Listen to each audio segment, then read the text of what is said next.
Hello. I cannot go to work or school because stuff has happened. So what's up? Canada is deeply alight with fire. It's not really funny. If you've been on the east coast of the US, you've probably been inhaling the smoke from the Canadian wildfires. It's been everywhere. The air quality is not good. Wear a mask. There are very many wildfires burning kind of all over Canada, and they're trying to stop that from happening. Canada has deployed their army, and there's a ton of international aid coming in, just firefighters from literally everywhere. People flew in from New Zealand to fight these fires. It's a lot, and they're on track for having the worst wildfire season ever. Trudeau made some remarks yesterday. They pretty much amount to, we're working on it. I linked to the video in today's newsletter, but that's pretty much all he said. I recommend using your favorite search engine to look for smoke maps from the Canadian wildfires and get a sense of what your weekend's gonna look like. Hopefully it is a weekend without inhaling too much smoke. Dear viewer, I had to rewrite this section multiple times because Trump went from being informed that he was the target of a criminal investigation to being indicted for that criminal investigation. We are now at Trump's second indictment post-presidency, but this one is a federal indictment for federal crimes. Trump went on Truth Social and announced that he's been indicted for mishandling documents from the White House after he left. Here, the word mishandling means being caught on tape acknowledging that he shouldn't have possession of these documents, taking them to an unsecured location, having foreign dignitaries over, and then suddenly those documents are missing and he received a payment from said foreign dignitaries. So, you know,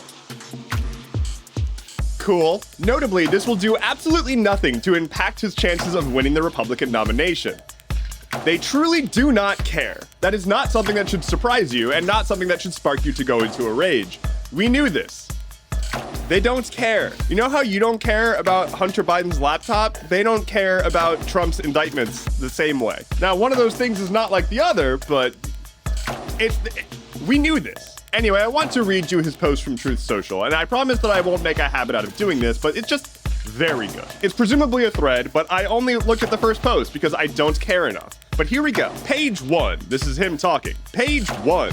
The corrupt Biden administration has informed my attorneys that I have been indicted, seemingly over the boxes host, even though Joe Biden has 1,850 boxes at the University of Delaware, additional boxes in Chinatown, D.C., with even more boxes at the University of Pennsylvania, and documents strewn all over his garage floor where he parks his Corvette, which is secured only by a garage door that is paper thin and open much of the time. The former president of the United States.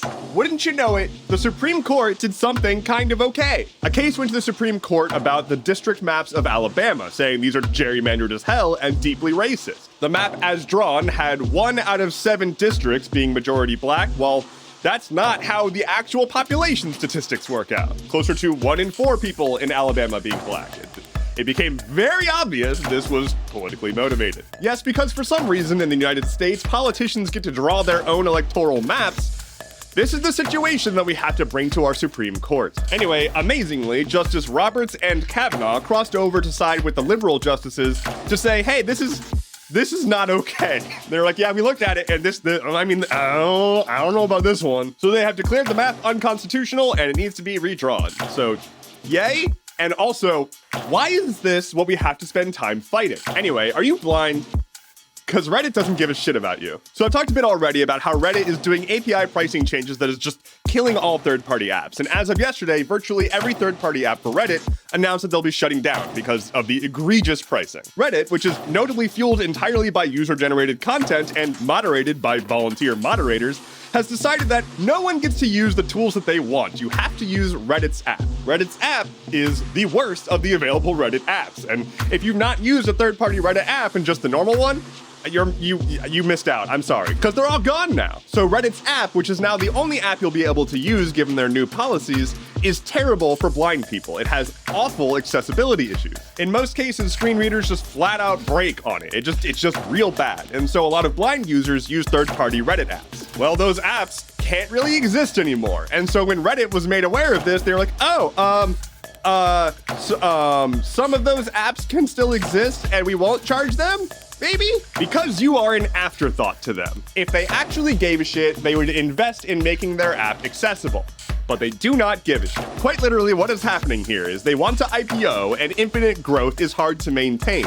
So they're trying to maximize profit any way they can at the expense of minimizing investment and making their platform better. Really cool and really good. On this day, in the year 53, Roman Emperor Nero married Claudia Octavia. Very cool name. Big day for Nero. Also on this day, in the year 68, Nero killed himself. Big day for Nero. His death sparked a civil war in the region and ended his empire's reign. So, I mean, big day for Nero. Lightning round. Pat Robertson, a bona fide piece of actual human garbage, has finally died. Much more notable, Microsoft is working on a version of Minecraft that will run on Chromebooks.